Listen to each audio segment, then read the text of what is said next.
The Catholic Church called Machiavelli Satan, placed all his works on the index of forbidden books, and burned his portraits along with heretical literature. And all because he called for the creation of a society that defends both public order and personal freedom. Well, alright, not just because of that. The thing is, Machiavelli lived and worked at the intersection of two eras.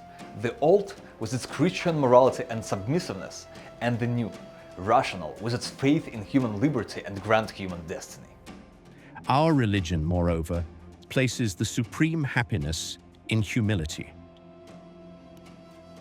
whilst the other, on the contrary, places the supreme good in grandeur of soul, strength of body, and all such other qualities as render men formidable. In this video, we won't be dwelling on Machiavelli's political tactics. Instead, we will go deeper and try to grasp how he understood the meaning of human life. I suspect you will be in for quite a surprise by the end. In his works, Machiavelli often compares Christianity with paganism, usually not to Christianity's advantage. In his view, Christianity makes people poor and humble, so they are easier to control. Paganism, on the other hand, for all its brutality, celebrates people of action, whose strength of spirit and body lets them shape history. Machiavelli laments that such people are becoming fewer and fewer. A prudent man should always enter upon the paths beaten by great men, and imitate those who have been most excellent, so that if his own virtue does not reach that far, it is at least in the odor of it. The world has become small-minded. That's why Machiavelli seeks a formula for a worthy individual, someone strong and unashamed of it. He looks back at the great figures of the past and urges us to emulate them. In ancient times, the people were more devoted to liberty than in the present. I believe that it resulted from this, but men were stronger in those days, which I believe to be attributable to the difference of education, founded upon the difference of their religion and ours.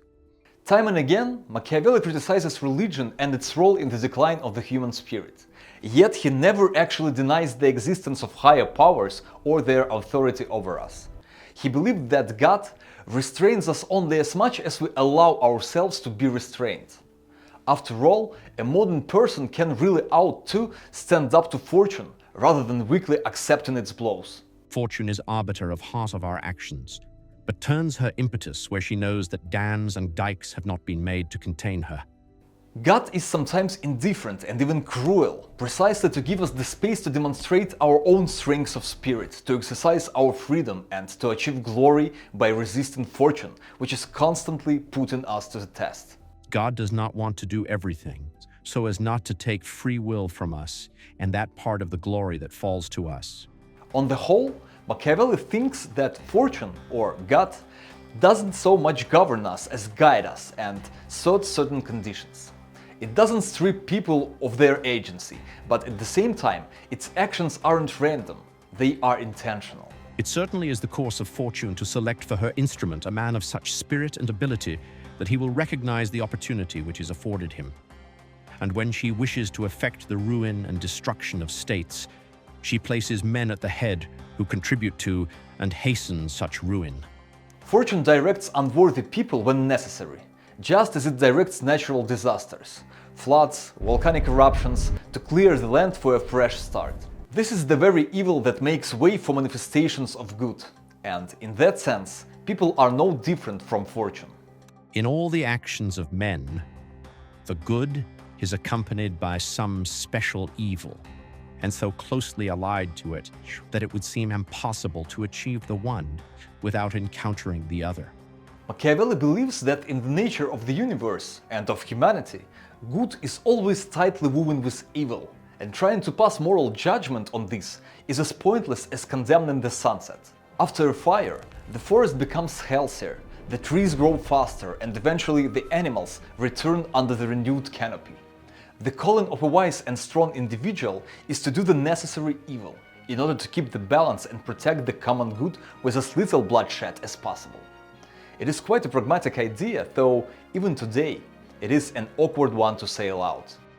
And when fortune is so propitious to a virtuous man as to deliver him from such rivals by their natural death, he becomes glorious without violence. and made them display his virtues to their full extent, without hindrance and without offense to anybody.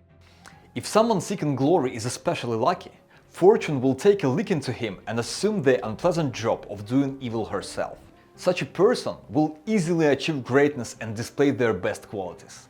But if luck isn't on their side, they will have to play it by ear, perhaps even demonstrate the necessary ruthlessness.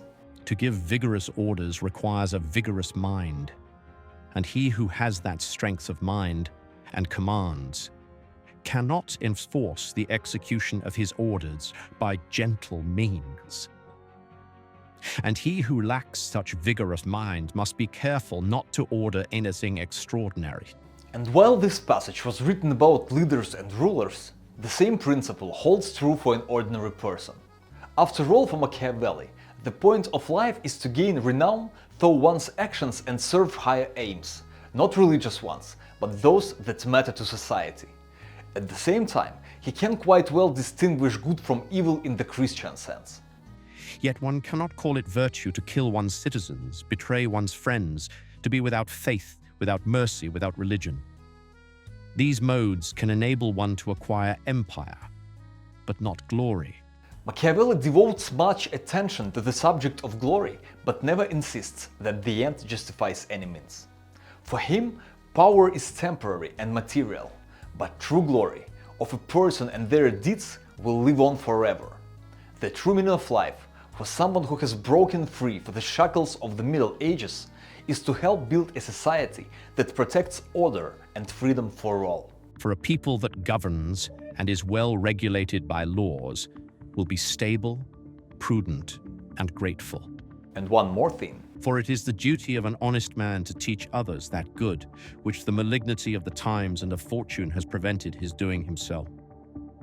So someone, perhaps, more favored by heaven, may perform it. Ironically, Machiavelli himself gained only a notorious reputation during his lifetime. But clearly, he genuinely believed that his ideas would endure and find expression, by some openly and proudly, by others in secret, keeping a very eye on the stern rules of morality. So, what are you supposed to do with this knowledge personally? Well, perhaps weigh it against the circumstances of your own fate and scribble a note in the margins. The meaning of life, according to Machiavelli, is